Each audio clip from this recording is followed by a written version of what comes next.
नमस्कार मित्रांनो, आज आपण पाहणार आहोत घनाकृती ठोकळ्यावरती आधारित प्रश्न। इथे आपल्याला घनाकृती ठोकळे दिलेले असतात आणि त्याच्यामध्ये काही आकडे असतात, त्यावर आधारित प्रश्न विचारलेले असतात। आता इथे काय प्रश्न विचारलाय, 1 च्या विरुद्ध अंक कोणता आहे। आता हे आपण कसं शोधून काढायचं, तर जो प्रश्न आपल्याला विचारलाय, जो अंक विचारलाय, तो अंक कुठे आहे ते आधी बघायचं। तर तो अंक आपल्याला इथे दिसतो। तर ह्या 1 च्या जवळ कोण कोण आहे, 3 आहे, 2 आहे। आता ही जी जोडी आहे 3 आणि 2, ती आपल्याला इतर 3 घनाकृती ठोकळ्यांमध्ये कुठे दिसते ते शोधून काढायचं।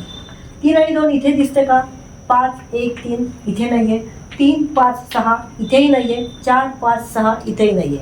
मग आता काय करायचं की हा एक आणखीन आपल्याला कुठे दिसतो, हा 1 च्या विरुद्ध विचारलं ना, म्हणून आपण हा एक आणखीन कुठे दिसतो, तर इथे दिसतो। आता याच्याजवळ कोण आहे, तर 5 आहे, 3 आहे। आता बघायचं ही 5 आणि 3 ही जोडी कुठे दिसते का, तर 5 आणि 3 आपल्याला ही जोडी इथे दिसते।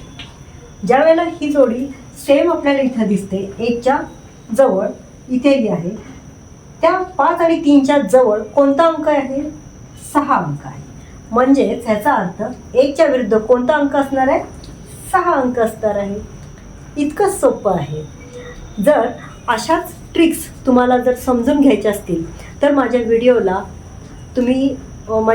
कमेंट करा आणि कमेंटमध्ये नक्की सांगा, तुम्हाला अशाच पद्धतीची गणितं मी नक्कीच व्हिडिओ करण्याचा प्रयत्न करीन।